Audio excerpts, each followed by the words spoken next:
Hello, good morning. কাল এসেছিলাম বাপের বাড়িতে। সো আজ সকাল সকাল উঠে গেছি। এখন বাজে প্রায় 5:30।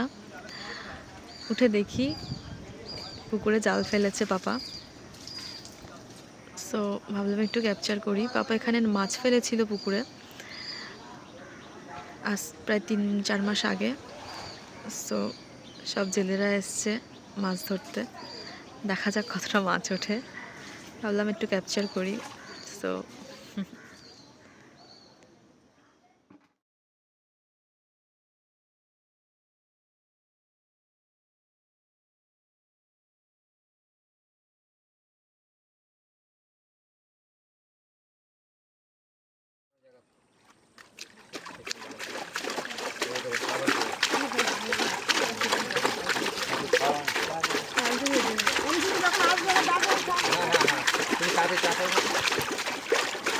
ছোটো মাঝে আগে পার করে দেবো, তারপর পাইকি আসবে,